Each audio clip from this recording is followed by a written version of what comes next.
Hello दोस्तों, स्वागत है आपका हमारे यूट्यूब चैनल में। आज हम लोग देख रहे हैं क्लास 11 के हिस्ट्री के मॉडल क्वेश्चन पेपर का। तो जैक ने आखिरकार 11 का भी मॉडल क्वेश्चन जारी कर दिया है, और क्योंकि आप लोग का एग्ज़ाम का डेट भी आ चुका है और इसलिए मॉडल सेट से तैयारी करना आप लोग के लिए बहुत बेहतर है। तो ये जैक्स द्वारा जारी किया हुआ ही मॉडल सेट है, तो ये आप लोग की तैयारी में काफ़ी फ़ायदेमंद हो सकती है सेट में। ठीक है, तो चलिए देखिए शुरू करते हैं। पहले क्वेश्चन पे आते हैं। देखिए पहला क्वेश्चन क्या है। पहला क्वेश्चन क्या है, चंगेज़ खां की मृत्यु कब हुई थी। तो चंगेज़ खां की मृत्यु कौन सा साल में हुआ था, तो वो 1227 ईस्वी में हुआ था। ठीक है, दूसरा आ जाते हैं, मंगोल सेना की सबसे बड़ी इकाई में कितने सैनिक होते थे। तो कितने सैनिक होते थे, तो 10,000 सैनिक होते थे एक इकाई में होते थे कितना, 10,000 सैनिक। तीसरा देखिए, निम्नलिखित में से किस शासक ने धर्म परिवर्तन कर इस्लाम ग्रहण किया था। तीसरा नंबर है कि धर्म परिवर्तन कर इस्लाम ग्रहण करने वाले कौन थे, वो तो गजन खां थे। ठीक है, कौन थे, गजन खान थे। नेक्स्ट आते थे चौथे नंबर क्वेश्चन पे। चौथा नंबर है, जर्मनी का फ्रैंक जनजाति ने किस देश का निर्माण किया। जर्मनी के फ्रैंक जनजाति ने किस देश का निर्माण किया। तो फ्रैंक देखिए, फ्रैंक जनजाति, फ्रैंक जनजाति से फ्रांस नाम पड़ा था। ठीक है, नेक्स्ट आते हैं पाँचवा नंबर में, छापाखाना का आविष्कार किसने किया। तो ये लगभग 10 से ही आप लोग पढ़ते आ रहे कि छापाखाना प्रिंटिंग प्रेस जो है गुटेनबर्ग ने किया। ऑप्शन नंबर ए हो गया इसका सही आंसर। ठीक है, छठे नंबर क्वेश्चन पे आ जाते हैं। छठा है, दूरबीन का आविष्कार किसने किया। तो दूरबीन का आविष्कार करने वाले कौन थे, तो वो साइंटिस्ट थे, गैलीलियो थे। ठीक है, सातवें पर आ जाते हैं, रोमन साम्राज्य की मुख्य भाषा क्या थी। तो सातवां है, रोमन साम्राज्य की मुख्य भाषा क्या थी, तो वहाँ की भाषा थी लैटिन भाषा। ठीक है, नेक्स्ट आ जाए आठवां नंबर क्वेश्चन पे आते हैं, on the origin of species नामक पुस्तक किसने लिखी। ये इंपॉर्टेंट, काफ़ी इंपॉर्टेंट क्वेश्चन है। ठीक है, देखिए ये क्या है, इसका सही आंसर हो जाएगा Charles Darwin. On the origin of species नामक पुस्तक लिखने वाले थे चार्ल्स डार्विन। ठीक है, इस तरह से आपने हम लोगों ने आठवां क्वेश्चन देख लिया है। नौवां क्वेश्चन आ जाते हैं, मेसोपोटामिया की पहली ज्ञात भाषा क्या थी। मेसोपोटामिया की पहली ज्ञात भाषा क्या थी, तो वो सुमेरियन थी। ठीक है, सुमेरियन भाषा थी ज्ञात भाषा पहली।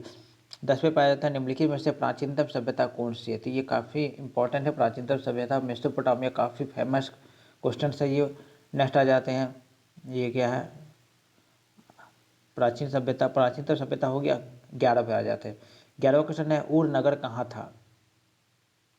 ऊर नगर कहाँ था, तो वो था दक्षिण मेसोपोटामिया में था। ठीक है, 12 पे आ जाते हैं। 12वां क्वेश्चन देखिए, मेसोपोटामिया कहाँ था। यहाँ पे ऑप्शन है, अफगानिस्तान में, मिस्र में, इराक में, यूरोप में। तो ये इराक में था। मेसोपोटामिया कहाँ पे था, इराक में था। नेक्स्ट आ जाता है 13वें नंबर पे आ जाते हैं, मक्का कहाँ है। तो मक्का कहाँ है, अरब प्रायद्वीप में है। कहाँ है, अरब प्रायद्वीप में, यानी कि ऑप्शन नंबर डी हो गया इसका सही आंसर। नेक्स्ट देखिए 13वें नंबर पर आ जाते हैं, 14वें नंबर पर आ जाते हैं, आज का मानव किस प्रजाति का है। तो आज का मानव होमोसेपियंस के नाम से जाने जाते हैं। ठीक है, वैज्ञानिकों द्वारा दिया गया ये नाम है होमोसेपियंस। नेक्स्ट आते हैं कि 15वें में आते हैं, मानव ने आग पर पकाकर मिट्टी के बर्तन बनाना कब आरंभ किया था। तो ये प्रारंभ करना कौन सा था, किस में किया था, वो नवपाषाण काल में किया था, कि आग से पकाकर मिट्टी के बर्तन बनाए जाते थे। ठीक है, 16 पाया जाता है, निम्नलिखित में से कौन सा पाषाण औजार नहीं है। 16 में कौन सा पाषाण औजार नहीं है, इसका ऑप्शन देखिए कौन सा है, तो क्या है, तो मिट्टी के बर्तन जो भृंद भांड थे ये पाषाण औजार नहीं थे। ठीक है, यहाँ तक आप लोग 16 क्वेश्चन हो गया है। 17 पे आ जाते हैं, शिल्प कृतियाँ क्या थी। देखो शिल्प कृतियाँ क्या होते हैं, वो तो औजार भी थे, मूर्तियाँ, उत्कीर्ण चित्र भी थे, चित्रकारियाँ भी थे, यानी कि इनमें से सभी ऑप्शन हो जाएगा सही, यानी कि इसका क्या हो जाएगा, ऑप्शन नंबर डी हो जाएगा सही आंसर। ठीक है, नेक्स्ट आते हैं 18वें नंबर पर आते हैं, सड़क निर्माण प्रणाली का आविष्कार किसने किया। ये काफ़ी इंपॉर्टेंट क्वेश्चन है। सड़क निर्माण प्रणाली का आविष्कार करने वाले कौन थे, तो मैकडम थे। 19 आ जाते हैं, बेबीलोन नगर का प्रमुख देवता था। बेबीलोन नगर का प्रमुख देवता कौन थे, तो ऑप्शन नंबर डी मर्दुक था। ऑप्शन नंबर डी हो गया मर्दुक। ठीक है, नेक्स्ट आ जाते हैं 20वें नंबर पे, मंगोलों का प्रिय पशु था। तो मंगोलों का प्रिय पशु, ऐसे तो ऊँट भी लोग का प्रिय पशु था और घोड़ा भी प्रिय पशु था, लेकिन सबसे ज़्यादा प्रिय में बुलाया था तो वो घोड़ा होता है, यानी कि इसका जो ऑप्शन सही है वो घोड़ा सही आंसर होगा। ठीक है, 21 नंबर आते हैं, मंगोल कौन थे। मंगोल कौन थे, तो वो थे मध्य एशिया के जनजाति थे, यानी कि ऑप्शन नंबर ए हो गया इसका सही आंसर। ठीक है, नेक्स्ट आ जाते हैं 22वें नंबर पे, सामंतवाद की छोटी इकाई को क्या कहते थे। सामंतवाद की छोटी इकाई का क्या थी, ये तो ये इसका सही आंसर है क्या थे, 22 का हो जाएगा सी, नाइट। जो रात को पहरा देने का काम करते थे, पहरेदार होते थे, उसे नाइट कहा जाता था, यानी कि 22 का जो सी आंसर हो जाएगा। ठीक है, 23 आ जाता है, टीथ क्या था। टीथ, टीथ जो है एक प्रकार का कर था जो चर्च को दिया जाता था। ठीक है, देखिए किस ऑप्शन में है, जो चर्च के दिया जाने वाला ऑप्शन है, ऑप्शन नंबर ए में, टीथ चर्च को दिया जाने वाला कर था। ठीक है, उसके बाद आ जाता है 24 में, सामंतवाद का अधिक्रम नहीं था।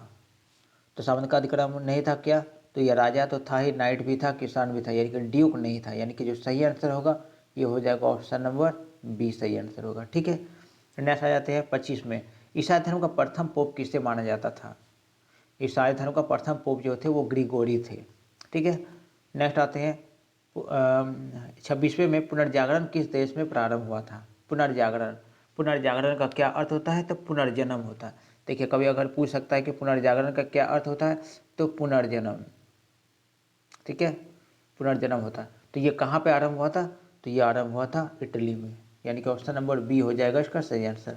27 आ जाता है, द लास्ट सपर की रचना किसने की। द लास्ट सपर एक पेंटिंग था जिसकी रचना क्या था, किसने किया था, लियोनार्डो दा विंसी। देखिए लियोनार्डो दा विंसी ने किया, इसने और एक पेंटिंग बनाया था, वो था मोनालिसा। काफ़ी इंपॉर्टेंट, याद रखिएगा, मोनालिसा भी पूछ सकता है आप लोग से, मोनालिसा पूछेगा या फिर द लास्ट सपर पूछेगा, दोनों का आंसर, दोनों जो पेंटिंग है वो बनाया था लियोनार्डो दा विंसी ने बनाया था। ठीक है, नेक्स्ट आ जाते हैं 28 पे, किस देश का नाम एक पेड़ के नाम पर पड़ा है। देखिए किस देश का नाम पेड़ के नाम पर पड़ा है, तो वो नाम पड़ा है ब्राज़ील देश का नाम, क्योंकि ब्राज़ील में एक पेड़ पाया जाता है जिसका नाम है ब्रांजीलिया। क्या पेड़ पाया जाता है, ब्रांजीलिया।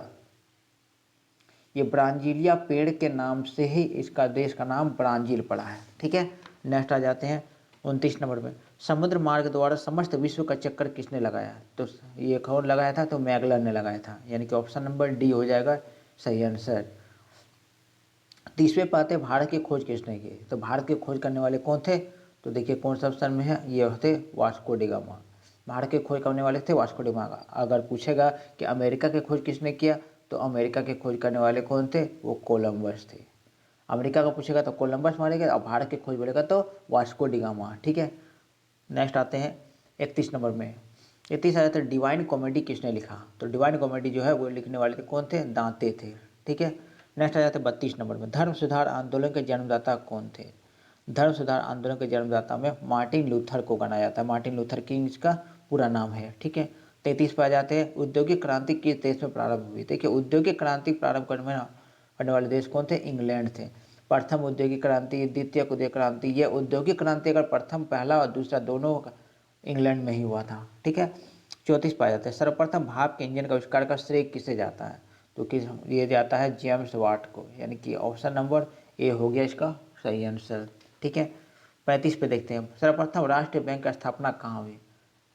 पूरा दुनिया का बात करें कि पूरा दुनिया में अगर कोई राष्ट्रीयकृत बैंक का स्थापना हुआ था तो वो कहाँ पर हुआ, स्थापना हुआ था, पूरा दुनिया में सबसे पहला हुआ था इंग्लैंड में बैंक का स्थापना हुआ था। नेक्स्ट आ जाता है 36 पे, छापाखाना का आविष्कारक कौन था। देखिए ये क्वेश्चन फिर से वापस आ गया, छापाखाना प्रिंटिंग प्रेस तो कौन थे, गुटेनबर्ग थे। ठीक है, नेक्स्ट देखते हैं 37 पे, देखिए 37 क्वेश्चन क्या है कि एकवर्थ का अर्थ था। एकवर्थ का क्या अर्थ था, तो देखिए ये दास है, मध्य वर्ग है, अभिजात वर्ग है, अस्वर्ग है, तो एकवर्थ बोला जाता था अभिजात वर्ग को। ठीक है, ये ऑप्शन नंबर बी हो गया इसका सही आंसर। 28 पे आ जाते हैं, अरब कबीले की बद्दू जाति के लोगों ने किस साम्राज्य की स्थापना की। देखिए अरब कबीले की बात करें तो अरब का अरब नाम से ही पता चलेगा कि अरब साम्राज्य का स्थापना किया था। ठीक है, इसका हो जाएगा ऑप्शन नंबर डी सही आंसर। देखिए 39 नंबर पे आ जाते हैं, मोहम्मद साहब ने बल दिया। तो मोहम्मद साहब ने किस पर बल दिया था, तो एकेश्वरवाद पर बल दिया था। ठीक है, उसके बाद आप लोग का 40वां क्वेश्चन जो आखिरी क्वेश्चन है आप लोग का, तो वो देखिए क्या है कि पैगंबर मोहम्मद साहब का जन्म कब हुआ था।